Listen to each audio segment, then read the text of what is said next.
Tout commence ici. La main de Jésus dessine le geste de la création. Il le fait à l'appel de la main ouverte de Marie, qui ouvre l'espace du miracle. Elle l'appelle et aussi elle l'accueille, de sa main levée à la paume ouverte. Et le serviteur va prendre le relais. De sa main gauche, il désigne le groupe que forment Marie et Jésus. De sa main droite, il encourage son compagnon. Celui-ci, de ses deux mains solides, renverse sa jarre d'où coule l'eau à flots.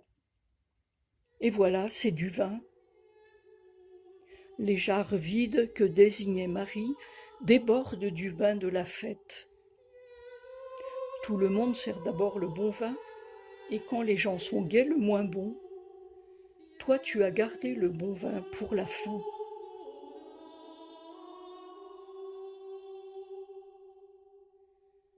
Marie se tient au centre de l'image, comme un passage, comme une porte entre Jésus et les servants, entre le nouveau Moïse et le nouvel Israël.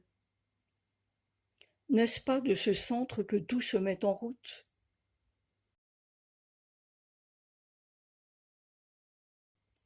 Regardons à nouveau les mains, et commençons cette fois par celle de Marie. Main ouverte et levée en signe d'allégeance. Je crois, dit Marie, que tout est possible. Ils n'ont plus de vin, mais tu peux de cette eau faire jaillir le vin de la fête, dit-elle en désignant les jarres vides. Et la main du Christ accède à la demande de la foi. Remplissez d'eau ces jarres. Ils les remplirent jusqu'au bord. Puisez maintenant et portez-en au maître du repas. Et celui-ci s'étonne. Mais le serviteur, témoin du miracle, lui ne s'étonne pas. Et de sa main gauche, il désigne Marie.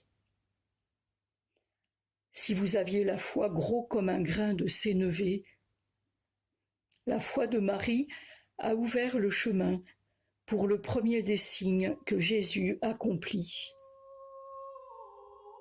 Et les servants, eux qui connaissent la provenance de ce vin, eux qui ont puisé l'eau, dansent de joie autour des jarres. Oui, au centre il y a Marie qui dit simplement « Faites tout ce qu'il vous dira ».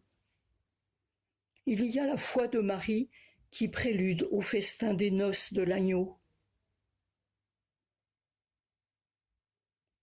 La mère de Jésus est là, elle par qui la fête entre Dieu et l'humanité redevient possible. Elle conduit Jésus vers le nouvel Israël symbolisé par les serviteurs. Et Jésus l'accueille, elle qui se soumet à lui en disant « Faites tout ce qu'il vous dira ». C'est déjà le troisième jour, celui où Jésus se manifeste à sa mère au matin de la résurrection. Mais aujourd'hui, Jésus inaugure sa mission. Il tient serré en sa main gauche le livre de la loi. Il est le nouveau Moïse qui va proclamer « Vous avez appris qu'il a été dit aux anciens, eh bien moi je vous dis ». Appuyé sur le montant du cadre, il est déjà happé par l'urgence de la mission. Il est assuré par cette parole qu'il tient dans sa main gauche. Et sa main, aux deux doigts levés, comme l'auréole crucifère qui le couronne, nous disent la dignité de celui qui entre ainsi dans notre monde. Il est le Fils éternel du Père, celui par qui tout fut créé, par qui tout est déjà recréé. Ses pieds nus l'attestent. Il est le messager de la bonne nouvelle. Son pied gauche déborde du cadre. Voyez courir sur les montagnes les pieds des messagers de la bonne nouvelle les messagers qui apportent la paix. Le reste de la noce ne figure pas sur cette icône. Le maître du repas est absent de la scène. Lui qui, devant le cygne, ne sait que se tourner vers le passé. Lui qui croit connaître l'époux et ignore que c'est Jésus en réalité qui est l'époux. Ne sont ici que ceux qui ont cru.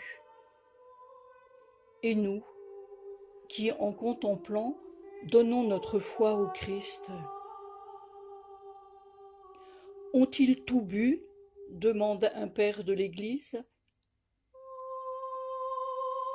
Ont-ils bu les 700 litres d'eau préparés par les serviteurs et changés en vin par Jésus pour le premier de ses signes ? Non, car nous en buvons encore, et nous boirons sans fin à la source éternelle.